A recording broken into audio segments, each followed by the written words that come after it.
Heroic Week just dropped and there are plenty of things to do and know. First thing that is new is Nightmare Prey. To unlock Nightmare Prey, you should do 4 hard preys to get to rep level 4. If you are not level 3 starting this week, you are gated and cannot do Nightmare Prey. The first 2 Nightmare Preys you do this week will give you a 246 champion piece, and there is a quest to do 3 Nightmare Preys which will give you hero crests that go past the cap and a map item that gives a hero piece from a delve. Delves are probably the best source of gearing right now. To do delves, you need to get coffer key shards. The first character you play can do intro quests to get 2 bonus keys. This quest is once per account, so your ults can't do it. To get further coffer key shards, you can get them from almost any activity. I think the best way to get them is to just do your Nightmare Preys before your delves. Make sure you've picked up your Spark weekly, that gives 100 and it's very easy. You are capped at 6 keys per week plus 2 extra on one character, and there are 4 Bountiful Delves a day. You should run tier 8 Bountiful Delves, each one will give a 250 champion piece of gear. If you use the Beacon of Hope that you got from Nightmare Preys, you will get a 250 piece of gear from that, and a map that will give a 259 hero piece at the end of the delve. You can do this in a group. M0s are now switched over to the Season 1 dungeons.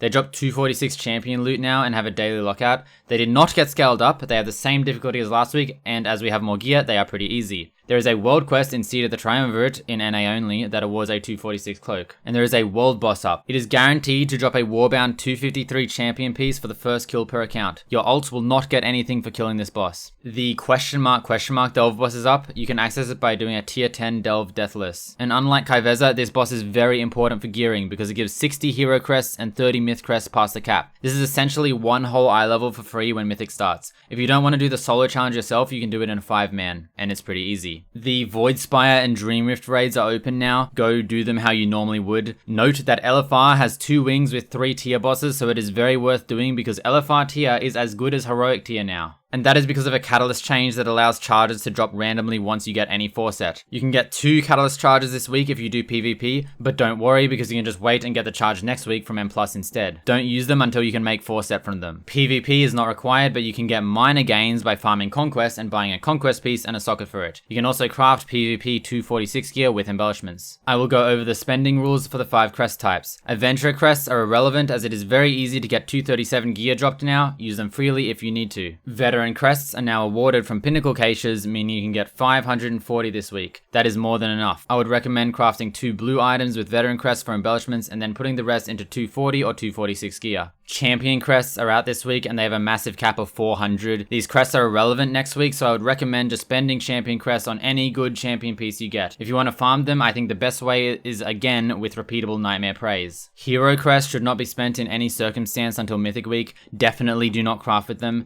You should never use a hero crest on an item below hero 3 out of 6 because that's what drops from M+. You can get 20 hero crests from a housing weekly, but it doesn't matter as you won't spend them. And you can get a few myth crests this week, but you can't really do anything with them until Mythic Week. Also for crafting, you have 4 sparks now. Int classes can make a staff pretty safely, and classes that aren't pure int have a few options, so I won't endorse crafting this week. I made this video on the first day this week, maybe some things will be discovered later on.